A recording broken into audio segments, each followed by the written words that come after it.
Hey everyone, Scott J. Away from Crucible Custom Props and Earthworks Live and all the forums here. So today we have something you've seen before, of course, but this is another edition. This is the Han Solo Return of the Jedi Stembridge on a steel Mauser from the Blaster Factory.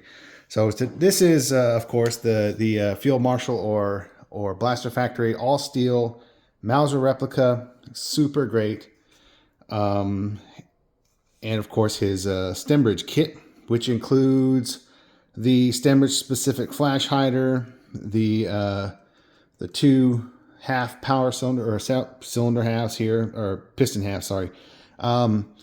The new Elite scope, which is super accurate. And this one, I don't know if the owner sent this separate or this just happened to be luck of the draw, but he's got one of the original, I don't know, the thumb wheel here for tightening it down has the groove in it, which is cool. So we have the accurate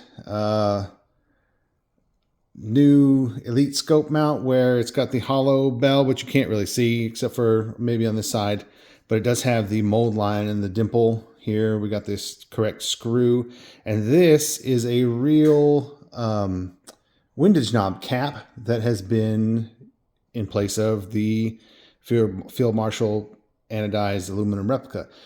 It looks, you know, being real, of course, it looks slightly different, but dimensions and everything are exactly the same as the replica part. So don't feel like you guys need to run out and get a real one for that, just that little piece.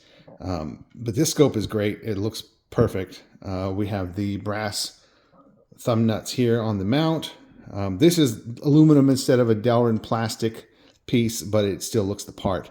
So we have all the serial number stamps here, the proof marks. We have the new type safety serial and the serial there. The crown over U serial number.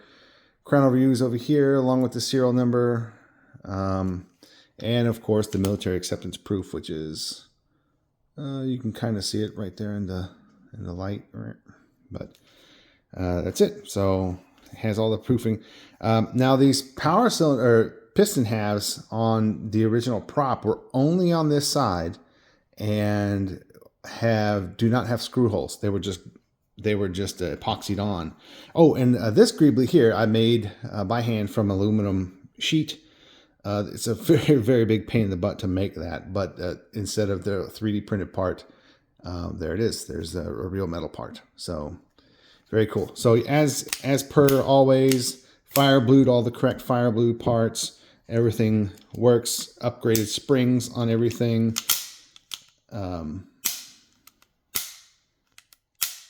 Everything works as it should. Super cool. Oh, and the grips, the Stembridge grips. And I do go ahead and recontour, well, not contour, but I take a jeweler's file like I showed in the Patreon video and go over every single checking line to make sure that because they're a little shallow as they come straight from Blaster Factory. So I go ahead and make all those lines a little bit deeper as they should.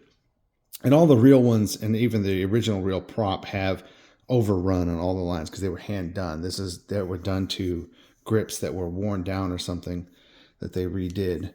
But anyway, because that wasn't a factory Mauser thing.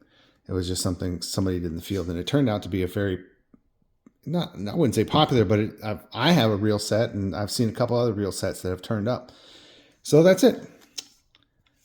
That's pretty much the blaster. Looks great, super accurate. Very